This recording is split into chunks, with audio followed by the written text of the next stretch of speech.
on se retrouve dans la rubrique C'est mon histoire, où est-ce que nous accueillons le pasteur Guy Gosselin qui va nous raconter un témoignage de ce que Dieu a fait dans sa vie. Bonjour, pasteur Guy. Bonjour Nadine, content de vous voir. Content de te voir aussi. Et donc aujourd'hui, pasteur Guy, tu viens nous partager ton témoignage de guérison qui a commencé en fait il y a 2 ans, alors qu'il y a une situation qui s'est passée. Exactement, oui. Il y a 2 ans, durant l'été, en 2018, j'ai eu l'opportunité de faire un petit boulot là, pour le plaisir personnel. Puis je travaillais 4 matins par semaine, puis c'était le matin tôt, genre 5h30 jusqu'à 7h, 7h30, un petit 1h30, 2h pendant 4 matins.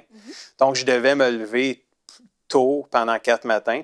Fait que pendant 4 mois, ça s'est super bien passé. Puis j'étais toujours pasteur en même temps aussi. Là, je faisais le ministère pareil. C'était juste un petit boulot pour le plaisir. Puis au bout de 4 mois, là, j'ai eu des malaises dans mon corps. J'ai failli perdre connaissance, des maux de tête, des gros maux de ventre, pas des nausées, mais j'étais pas bien. Ouais. J'étais vraiment pas bien. Fait que quand j'ai vu que je suis en train de perdre connaissance, là, j'ai tout de suite arrêté. Évanouir. Oui, évanouir, c'est ça. Fait que j'ai tout de suite arrêté ce petit boulot-là. Puis, ça faisait 3 jours que ça ne passait pas. Fait que je suis allé à l'hôpital, je suis allé voir le docteur. Ils ont fait des prises de sang pour voir qu'est-ce qui n'allait pas dans mon corps. Et à ma grande surprise, tout était beau. Mes organes vitaux étaient excellents. Tout était... Tout allait bien. Mais ça n'allait pas bien, là. Okay. Mais il n'y avait rien d'alarmant. Mon cœur était correct. Il n'y avait pas de... Rien de... Fait que là, c'est comme... Le médecin, il a dit, ben écoute, retourne chez vous, puis ça va passer, là, tu sais. Fait que... Mais une autre semaine a passé, puis ça se passait pas. Fait que ça faisait 10 jours que je vivais, là, j'étais pas bien dans mon corps. Dans votre corps. Pas du tout. Puis assez pour me questionner. Je suis en train de pogner le cancer, là, moi. Là. Je suis en train de... Tu sais, là, il y avait plein de questionnements, là, tu sais. Je suis tourné voir le médecin, puis encore, prise de sang, check le cœur, il se passe... Tout est beau. Fait que c'est quoi le problème? Puis là, ben là, c'est beau, là, mais je suis pas bien dans mon corps, là. Pas du tout dans mon ventre. Vous ne vous sentez pas bien, vous avez des pincements au cœur? Des serrements de poitrine. Puis là, à un moment donné, tu te poses des questions. Puis là, j'ai commencé à ouvrir... C'est là que j'ai ouvert la porte à l'inquiétude, à l'anxiété, à l'angoisse, toutes les peurs. Toute cette famille-là, là, je leur ai ouvert la porte, puis ils ont rentré dans mes pensées. Et là, tu sais, j'avais peur de mourir. Oui. Puis j'avais des serrements de poitrine. Fait que quelqu'un qui fait de l'anxiété, puis qui m'écoutait, là, bien, quand on parle de serrement de poitrine, probablement vous savez c'est quoi que c'est si vous vivez ça. Si vous ne savez pas de quoi je parle, c'est parce que vous ne l'avez pas, c'est sûr et certain. Puis là, assez que... là, je me posais de sérieuses questions, puis j'ai commencé à faire de l'insomnie là-dedans. Je dormais pas, je me couchais, puis il était 3 heures du matin, puis je n'avais pas encore dormi. Et là, tout ça, vous avez déjà arrêté ce travail de toute façon. C'était vraiment... Il n'y avait pas d'explication. Il n'y avait aucune explication autre que j'ai peut-être abusé de mon corps à cause du travail. Il fallait que je me lève plus tôt. Puis là, mon corps, il m'a juste dit qu'il n'aimait pas ça. Fait que j'ai arrêté le travail, mais le dommage, il était fait. Puis moi, j'ai nourri mes pensées de peur, de crainte, d'anxiété.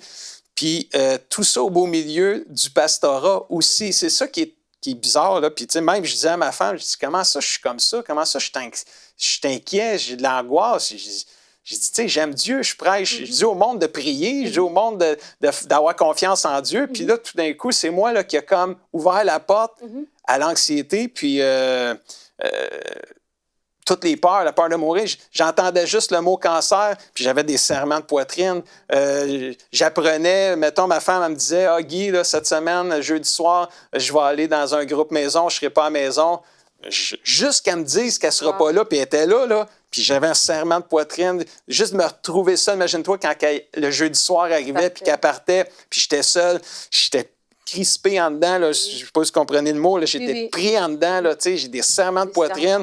Fait que là, ben là, ça ajoute, j'ai des serrements de poitrine, là, je vais mourir, j'avais de la misère à avaler parce que l'anxiété aussi, c'est... Là, je pensais que j'avais le cancer de l'œsophage, en tout cas, j'ai pensé à bien des affaires, mais j'avais rien, c'est juste ça, c'est les peurs, je nourrissais mes peurs, puis j'ai décidé de le dire à l'Église. C'est ça, ouais. J'ai décidé, j'ai dit, je vais partager mon combat à l'Église, ma bataille à l'Église. Puis un dimanche, j'ai prêché un message qui s'appelait « Quand le diable frappe écoute le Saint-Esprit. Puis là, j'ai partagé le combat. Tout ce que je viens de dire là, je l'ai partagé à l'Église. Puis j'ai demandé à l'Église de dire, écoute, priez pour moi, j'ai besoin de prière, mais on va y arriver. C'est sûr qu'on va y arriver, mais la bataille peut être longue, mais on va y arriver en priant les uns pour les autres.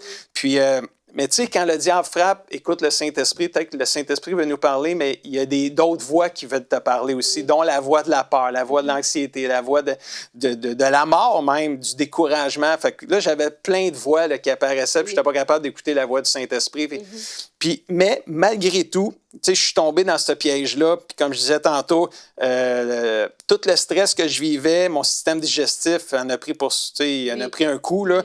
Puis j'ai fait de l'insomnie là-dedans aussi. Fait que l'insomnie, j'étais tellement pas capable de dormir que là, j'ai pas eu le choix. J'ai été obligé de demander à mon médecin qu'il me prescrive des pilules pour dormir médicamenté. Donc, je n'aurais jamais pensé un jour que je serais rendu à demander des pilules médicamentées pour dormir. C'était incroyable ce que je vivais. Puis, mais j'ai décidé de le partager à l'Église, puis je leur ai demandé de prier pour moi.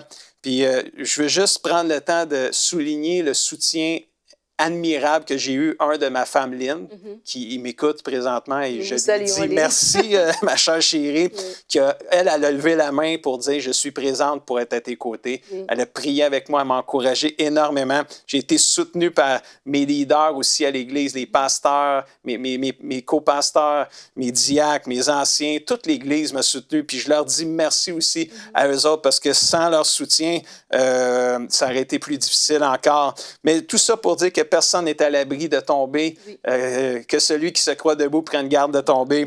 Mais dans tout ça, Nadine, malgré le fait que je souffrais, à chaque matin, au tout début, dès le début, j'ai demandé au Saint-Esprit de me parler.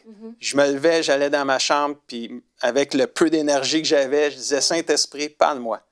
Parle-moi, qu'est-ce que tu as à me dire? » Puis là, je pleurais là-dedans aussi. Je n'étais pas bien, j'étais mal, mais je dis, parle-moi. Puis j'ai pris un crayon, puis je commençais à faire un journal de prière. Puis depuis novembre 2018, ça fait plus de 2 ans, à chaque jour, j'ai mon journal de prière, j'ai mon crayon, puis j'ai le Saint-Esprit. Je mets de la louange instrumentale, puis je dis, parle-moi, Saint-Esprit. Puis il y a toujours de quoi me dire à chaque jour. Puis c'est tellement bon, c'est tellement inspirant. Puis je veux juste rapidement vous partager, Nadine, et à vous, les auditeurs, des choses qu'il m'a dit pendant que j'étais en pleine crise d'angoisse. Puis, tu sais, il nous aime pareil, le Seigneur, même si on vit des tempêtes. Là, puis même si c'est notre propre faute, puis c'est nous autres qui avons ouvert la porte, son amour pour nous ne change pas. Puis la première chose qu'il a dit, Guy, ralentis le pas. Psaume 46, 16, arrêtez, sachez que je suis Dieu. Et là, j'ai commencé à mettre de l'ordre dans ma vie. J'ai coupé des choses. J'ai vraiment fait des choses. Même dans mon implication dans l'Église, j'ai ralenti des choses pour justement être plus efficace puis retrouver des forces aussi. Le Saint-Esprit m'a amené dans une journée, il m'a dit « Guy, n'aie pas peur, je suis avec toi. Promène pas des regards inquiets. Je suis avec toi. Là. On va s'en sortir. Je n'ai pas fini avec toi. Là. C'est le jour de ta mort, je ne te l'annonce pas. C'est pas tout de suite. Là, un moment donné, il m'a dit « Guy, sois calme. Fais-moi confiance. C'est dans le calme et la confiance que sera votre force. » Un moment donné, il m'a dit, « Guy, tu peux faire face à toutes les difficultés parce que je t'en donne la force. Je peux tout par Jésus qui me fortifie. » Un moment donné, il m'a dit, « Guy, jamais je vais t'abandonner. » Là, je suis dans les pleurs, je suis dans l'angoisse, je suis dans l'anxiété, je pense que je vais mourir. Puis Dieu, Saint-Esprit, ces matins-là, il me disait, « Guy, jamais je vais t'abandonner. Décourage-toi pas. » Un moment donné, il m'a dit, « Guy, je combats pour toi, mais fais attention à toi-même. » Puis là, c'est le verset dans Josué 23, 8, c'est là qu'il m'a parlé fort. Il dit, « En effet, le Seigneur combat pour vous comme il vous l'a promis.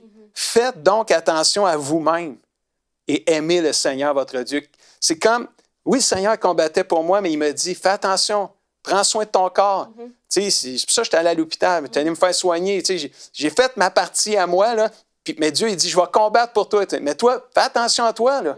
Puis moi, je vais faire le reste. J'ai fait ma partie, puis lui, il a fait sa partie aussi. À un moment donné, il m'a dit, « Guy, cesse de t'inquiéter. » Ça, je ne sais pas combien de jours qu'il me l'a dit, parce que c'était tellement présent. Mais j'avais besoin qu'il me le dise, puis qu'il me le dise souvent aussi. « Cesse de t'inquiéter, de te stresser. Je suis ta paix. » À un moment donné, il m'a dit, « Ma grâce te suffit. » Puis il dit, « Je t'aime d'un amour éternel », qui voulait dire qu'il m'aimait d'un amour éternel. En voulant dire, Guy, c'est pas parce que là, tu vis quelque chose de dur, c'est pas parce que tu as ouvert la porte à l'anxiété, puis peut-être qu'il n'aurait pas voulu que j'arrose cette porte-là, mais il dit, je t'aime pareil. Puis je t'aime pas moins. S'il y a quoi, je pense que je t'aime plus encore. Tu sais. Alors ça me faisait tellement du bien d'entendre ces paroles-là. Puis une dernière que je veux partager avec vous, c'est, il me dit à un moment donné, il dit, Guy, c'est seulement moi qui est ta sécurité. Cesse d'avoir peur. Puis là, c'était le verset, juste avant de me coucher, je l'ai lu, je l'ai dit, je ne sais pas combien de fois ce verset-là. Dans le temps, j'avais de l'insomnie. Psaume 4, verset 9. Je me couche et je m'endors en paix, car toi seul, ô Éternel, tu me donnes la sécurité dans ma demeure. Puis moi, j'ai ajouté dans ma chambre à coucher aussi. Puis tout ça pour dire que rapidement, parce qu'on n'a pas beaucoup de temps, j'ai été guéri de l'anxiété en mars 2019. Vous avez souffert de l'anxiété pendant combien de temps? 6 mois à peu près, Pendant de novembre 2018 à mars 2019, où ce que des resserrements de poitrine, j'en ai plus eu depuis mars 2019, terminé. L'insomnie, elle, c'était plus long à guérir. Ça s'est rendu jusqu'en juin 2019. Puis en début juin 2019, je peux dire que j'ai pris ma dernière pilule pour dormir, puis j'en ai plus jamais repris d'autres. Puis fini, puis je dors. J'ai retrouvé le sommeil que je m'étais fait voler quand j'ai ouvert la porte à l'anxiété, puis je rends grâce à Dieu. Et comment ça s'est passé? Comme la dernière journée, vous avez pris la pilule pour dormir. Le lendemain, vous avez senti de ne pas la prendre? Ou... Non, bien, j'avais commencé tranquillement à diminuer. Okay. Puis à un moment donné, c'est comme, j'ai eu comme la force, c'est venu de même, puis c'est terminé, puis j'ai été guéri. Puis j'ai eu bien d'occasions d'être stressé, puis je pensais, tu sais, je suis vraiment guéri. Puis oui, je suis vraiment guéri. J'ai pas eu besoin de prendre d'autres pilules. Puis ça fait, là, c'est le fun, là, ça fait 1 an et demi, là. Fait que je suis vraiment guéri. Puis c'est Dieu qui le fait absolument, là, sans faute. Puis juste pour dire que, aux auditeurs, alors qu'on termine bientôt, quand le diable frappe avec la maladie, l'insomnie, le découragement, la mort, l'injustice, écoute le Saint-Esprit et pas les voix autour de toi qui veulent te décourager, même si on l'air vrai, ces voix-là, écoute-les pas, écoute le Saint-Esprit. Puis quand j'ai commencé à écouter le Saint-Esprit, bien là, c'est sûr que ça m'a aidé à combattre, je suis devenu plus fort, même si c'était pas si facile que ça. Puis je veux déclarer aux gens, quiconque vit cette bataille avec l'anxiété et l'insomnie, de se battre, puis de se nourrir de la parole de Dieu, puis des promesses de Dieu. Alors, laissez-moi terminer en priant, si tu veux bien, Nadine. Oui. Seigneur Dieu, je veux prier pour tous ceux qui souffrent d'anxiété et d'insomnie. Seigneur, je prie, Seigneur, que ces gens-là soient délivrés, que les chaînes de l'anxiété et de l'insomnie soient brisées. Je prie pour un sommeil réparateur, Seigneur Jésus, pour tous ceux qui souffrent d'insomnie. Au nom puissant de Jésus, Père, je le prie. Sois libéré, mon frère, ma sœur, au nom de Jésus. Sois guéri par la puissance de Jésus, parce que Jésus guérit encore. Puis je te souhaite comme cadeau de Noël 2020, la guérison complète, la délivrance complète dans ta vie, au nom de Jésus. Amen. Amen. Merci beaucoup, Pasteur Guy, pour ce témoignage. Merci de nous avoir visités. Amen.